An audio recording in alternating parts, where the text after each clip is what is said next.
మనలో చాలా మందికి ఒక్కొక్క దేవుడంటే చాలా నమ్మకం ఉంటది. మనకి ఏ కష్టం వచ్చినా ఆయన ఉంటాడులే అన్న ఒక భరోసా ఉంటది. నాకైతే సుబ్రహ్మణ్య స్వామి అంటే చాలా నమ్మకము. ఇంకా తరచూ నేను ఇక్కడికి వెళ్తూ ఉంటాను. బర్త్‌డే రోజు వెళ్ళకుండా ఎలా ఉంటాను. అందుకే పంచామృతాల కిట్ పట్టుకువెళ్ళి అభిషేకం చేయించాను ఆ రోజు. మా ఊర్లో రీసెంట్‌గా కన్‌స్ట్రక్ట్ చేశారు ఈ టెంపుల్‌ని. మోపిదేవి సుబ్రహ్మణ్య స్వామి టెంపుల్ విగ్రహం లాగా ఉంటది ఈ విగ్రహం కూడా. మా ఊర్లో ఉన్న అన్ని టెంపుల్స్‌కి ఎళ్ళాను నా బర్త్‌డే రోజైతే. సంపత్ వినాయకుడి గుడి, అభయ ఆంజనేయ స్వామి గుడి, శివాలయం, రామాలయం, మా ఊరి గ్రామ దేవత అయిన శక్తమ్మ గుడికి కూడా వెళ్ళాను.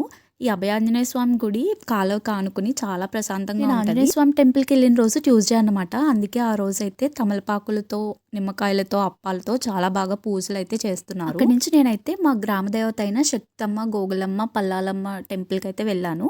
అక్కడ పూజలు చేసేది విమలాంటీ అన్నమాట. ఇంకా నా బర్త్‌డే అవ్వడంతో ఆంటీ నాకు తాంబూలము, బ్లౌజ్ పీస్, ఇంకా బ్యాంగిల్స్ ఇచ్చి నన్ను అక్షింతలేసి బ్లెస్ చేశారనమాట.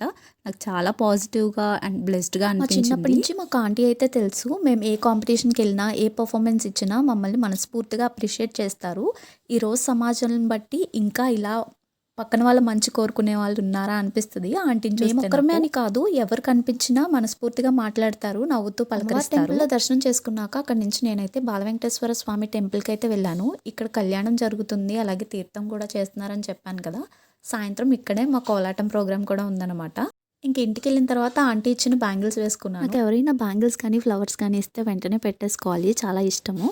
ఇంకా తులసి కోట ముందు కూడా ముగ్గు వేసి దీపం పెట్టి పూజ చేసుకున్నాను. తర్వాత మా ఇంట్లో ఉన్న పూజ గదిలో కూడా దీపం పెట్టి పూజ అయితే చేసుకున్నాను. ఇంకా రోజు ఎర్లీగా లేచిన అన్ని గుళ్ళకి వెళ్ళి ఇంట్లో కూడా పూజ చేసుకునేటప్పటికి చాలా టైం అయింది. ఇంకా ఫాస్ట్‌గా బ్రేక్‌ఫాస్ట్ చేసేసాను. ఈవినింగ్ అయితే ఇలా టమాటా బజ్జీతో స్టార్ట్ చేసామన్నమాట ప్రోగ్రామ్‌కి ముందు. ఇంకా తినేసిన తర్వాత ప్రోగ్రామ్‌కి స్టార్ట్ అయిపోయాము. 3-4 అవర్స్ కంటిన్యూస్‌గా కోలాటం వేయాలి కాబట్టి డిన్నర్ చేసి వెళ్ళడం వల్ల మూమెంట్స్ అండ్ డాన్స్ కూడా అంత ఫాస్ట్‌గా చేయలేమని చెప్పి లైట్‌గా ఫుడ్ తీసుకుని ప్రోగ్రామ్‌కి వెళ్ళిపోయాము. మా చెల్లి సర్ప్రైజ్ బర్త్‌డే కేక్ కటింగ్‌తో స్టార్ట్ అయిన నా బర్త్‌డే ఇలాగ కోలాటంతో ఎండ్ అయింది. ఈ ఇయర్ అంతా కూడా ఇలాగే పాజిటివ్‌గా చాలా మంచిగా ఉండాలని కోరుకుంటున్నాను. నాకు ఎప్పుడైనా ప్రశాంతంగా లేనప్పుడు, లేకపోతే మనసు చాలా డిస్టర్బ్డ్‌గా, డిప్రెస్డ్‌గా ఉన్నప్పుడు గుడికి వెళ్తానని చెప్పాను కదా! గుడికి వెళ్ళినంత మాత్రాన ప్రాబ్లమ్స్ అన్నీ సాల్వ్ అయిపోతాయని కాదు. కానీ ఏ ప్రాబ్లమ్‌నైనా తట్టుకుని నిలబడేంత శక్తి అయితే మనకొస్తుంది. మనకు ఆలోచన శక్తి కూడా పెరుగుతుంది. ఎందుకంటే గుడికి వెళ్ళినప్పుడు మనం ఇంకా ఏ ఇతర ఆలోచనలు మనసులోకి రానివ్వకుండా దేవుడి మీద మనసు ఉంచుతాం కాబట్టి మనకొచ్చిన ప్రాబ్లమ్‌కి సొల్యూషన్ మనకే దొరకడమో, లేదంటే కొంచెం రిలీఫ్‌గా అనిపించి మైండ్ కొంచెం పీస్‌ఫుల్‌గా అయినట్టు ఉండడమో అనిపిస్తుంది. ఈ మాట నేను ఊరికే చెప్పట్లేదు. నేను ఎక్స్‌పీరియన్స్ చేసే చెప్తున్నాను. ఒక్కొక్కరికి ఒక్కొక్క ఒపీనియన్ ఉంటుంది. నా ఒపీనియన్ అయితే నాకైతే సుబ్రహ్మణ్య స్వామి అంటే నమ్మకం అని చెప్పాను కదా! మీకు ఏ దేవుడు నమ్మకమో కామెంట్ సెక్షన్‌లో తెలియజేయండి.